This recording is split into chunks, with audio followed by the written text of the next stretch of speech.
comedian who's been with Problematica from the very beginning. You can find him at TheDualityProductions on Instagram, doing awesome interviews with other comedians. Give it up for Erwin Solis!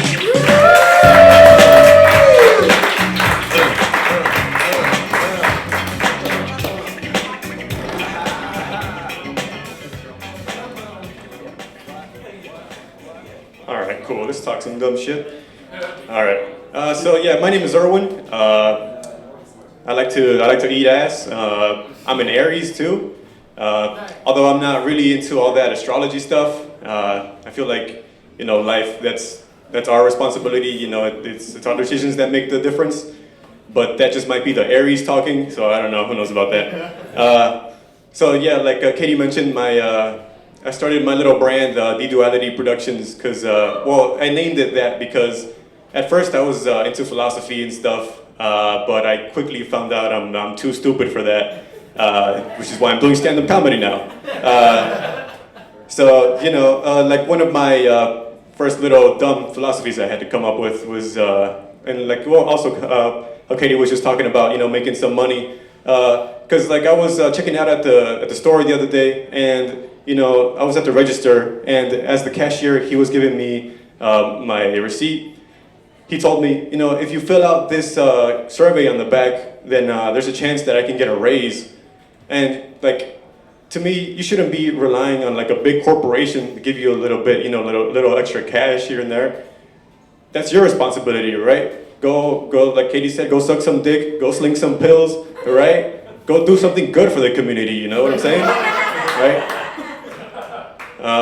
But like I said, yeah, I found that I'm too dumb for philosophy and stuff. So, because I end up just focusing on like the wrong things. One way I found that out was like strip clubs. To me, they're oxymorons. Because like you usually go in there with your friends, and on one hand, there could be like beautiful ladies and stuff, and on the other is like hopefully not your boy's dick. Because I know the last thing that I want to know when I'm aroused is that my boy is sitting next to me pitching a double-sized tent.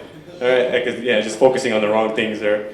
But, trying to get a little bit smarter and stuff, was trying to learn, things going on around the world today. And like, pronouns, they're going around a lot. But, someone big or that I started to try to learn about was Caitlyn Jenner, formerly Bruce Jenner.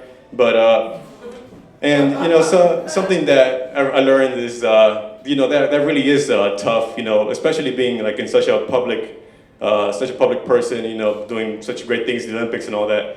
It's really tough, transitioning and all that. So like I learned that I couldn't walk a mile in her shoes, but if her driving record taught me anything, is that I definitely couldn't drive a mile in her shoes either. But speaking of pronouns and stuff, I don't mind people using them with me and all that, but I do ask that if you feel like you have to give me your pronouns, I also ask that you give me your slur, right? Because I feel like if we're gonna be equal here, I should be able to make fun of you at least a little bit, right? Like for example, like my name is Erwin, my pronouns would be he, him, and my slur would be like spick wetback, right? Nice to meet you guys. Yeah. But I guess I've been trying to be a little more introspective recently. I don't know if anybody here deals with like anxiety, depression. Anybody stays up at night, just dealing with terrible shit in your head and all that. Yeah. Well, not me. I'm perfect. I told you guys I'm an Aries. I don't deal with that shit. Come on, pay attention here. All right.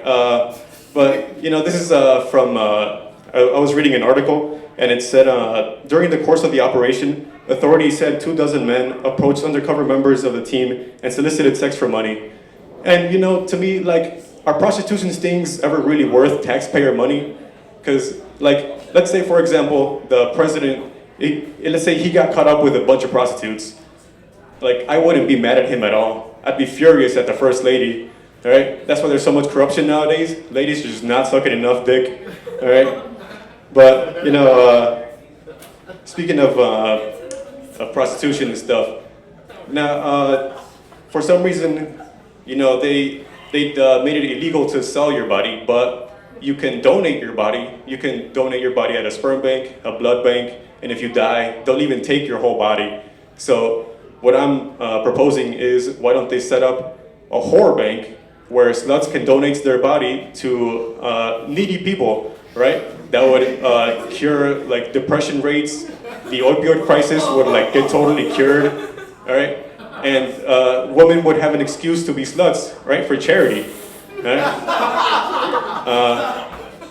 Which like, I don't know, speaking of, I don't know why girls need an excuse to be sluts. Like, it'll be Halloween and you'll be talking to a girl and you'll be like, what do you mean you're dressed as a cat? Is it because when you turn around I can see your asshole? All right? Yeah, but like it's cool, you know, girls just be sluts, it's all right. But don't get me wrong though, I'm a feminist. Yeah, I help the cause by watching women on OnlyFans exercise their right, right? Because that's what women's suffrage was all about, right? Women being able to take it up the ass and me being able to watch it for $3.99 a month, right? I'm just doing my part. But you know, with so many women on OnlyFans nowadays, to me it's a good business opportunity, because now I know most girls, they don't have to worry about this, but if you do, you know you're out there. But what I'm talking about is I'm going to be starting the business is, instead of doing background checks, I'm going to be doing whole ground checks. So I'm going to be looking at all your social medias, and if I see that you've been to like 3 different countries within the past 3 weeks and you've never held a steady job, those are all red flags. They're going in your file, all right? Because let me tell you this, when I was like 15, my lung collapsed on me, so every breath I took, it was killing me. So like, if I can't even trust my own body, I ain't gonna trust no hoe. So yeah, just putting that out there. Yeah, speaking of objectifying women, you know, I guess I should ask ladies, I mean there's like 3 here, but do you know why it is that like us as guys, why we have to talk so much shit and why we get in fights with each other, right?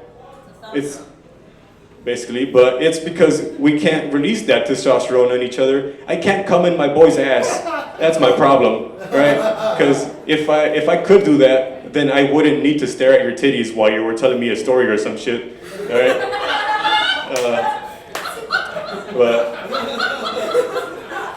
But you know, I hope I don't sound so hateful though, because I really do. I love women.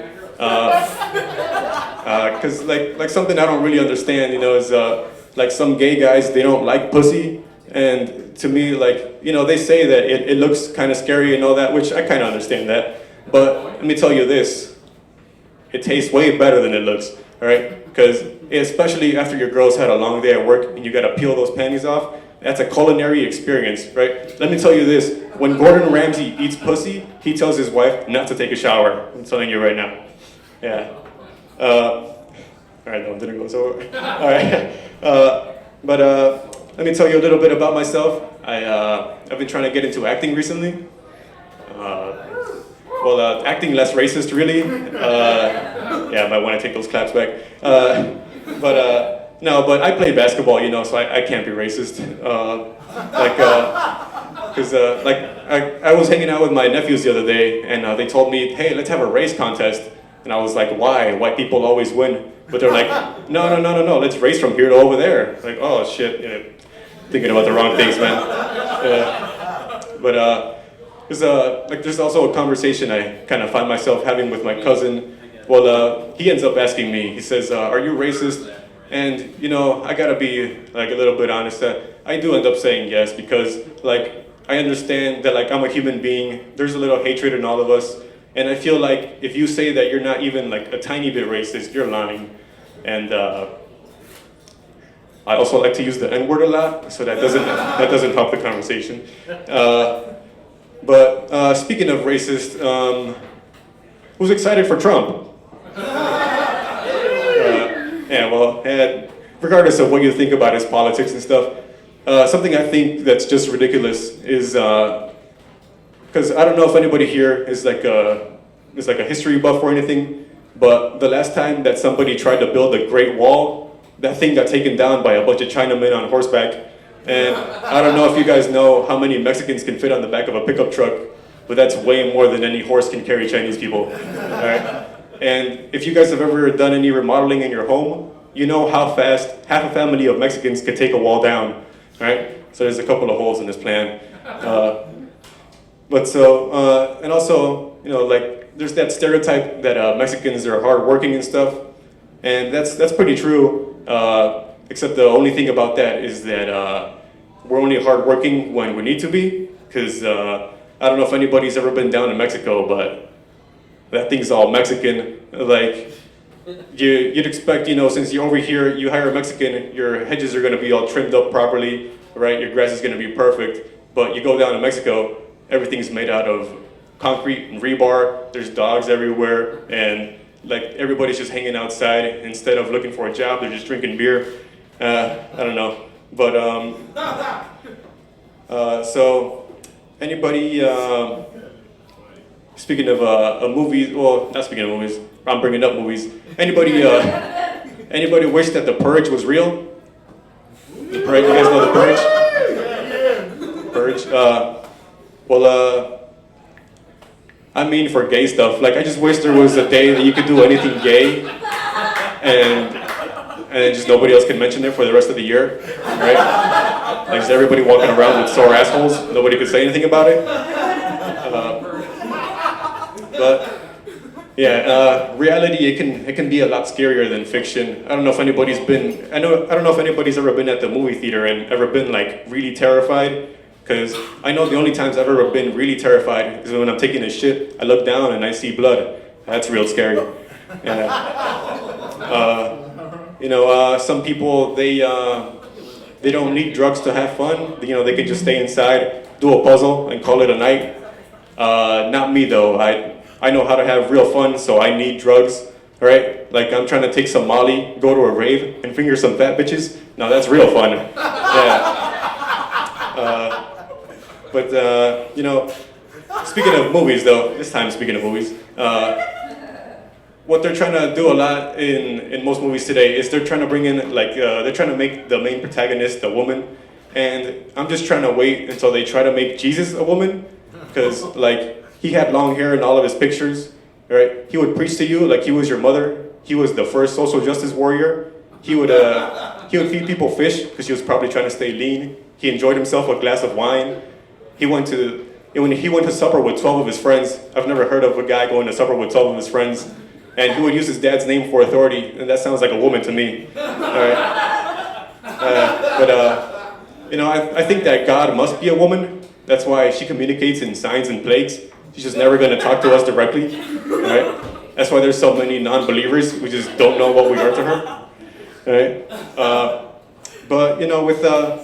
With religions committing so many atrocities throughout all the years, like the Christians with the Crusades, the Aztecs rolling heads down the pyramids, and cutting women's clitorises off in the Middle East under Sharia law, is it really so bad that nowadays Catholics only rape kids every once in a while? Like, don't get me wrong, I'm not advocating no kid diddling up here, but what I am asking is, if you had to send your kid to either a place where he's gonna get his heart ripped out and then his body's gonna get chucked over a pyramid for a good harvest, or you had to send them to a place where he might possibly get a little molested, which one are you gonna send them to,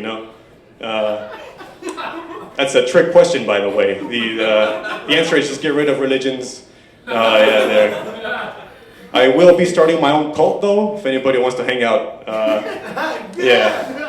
But another thing with religion that, hell, it doesn't really make sense to me, because the devil, he's supposed to get you to try to do bad things, and that's how you end up in hell. But if you do go to hell for doing bad things, they say you go get tortured and stuff, which that doesn't make any sense to me. Because if I was the devil, I'd probably be partying with everybody who came to hell. Because those are the fun people anyway. What I think happened one day is they were probably running out of room in the orgy pits, and Satan was just like, oh shit, we gotta start telling people that horrible things happen down here. We gotta start making up stories and send all the boring people up to heaven. Because let me tell you this, if you're following all the rules in order to get to heaven, like you can't covet over some pussy, you can't take the Lord's name in vain. Like imagine seeing a girl with a fat ass walk in front of you and you could never go, God damn. All right, that's just not a life to live.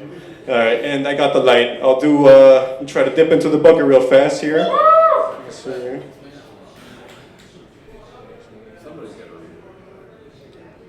If I hak-twa her while she gok 3000s me, does that make me 69 Houdini?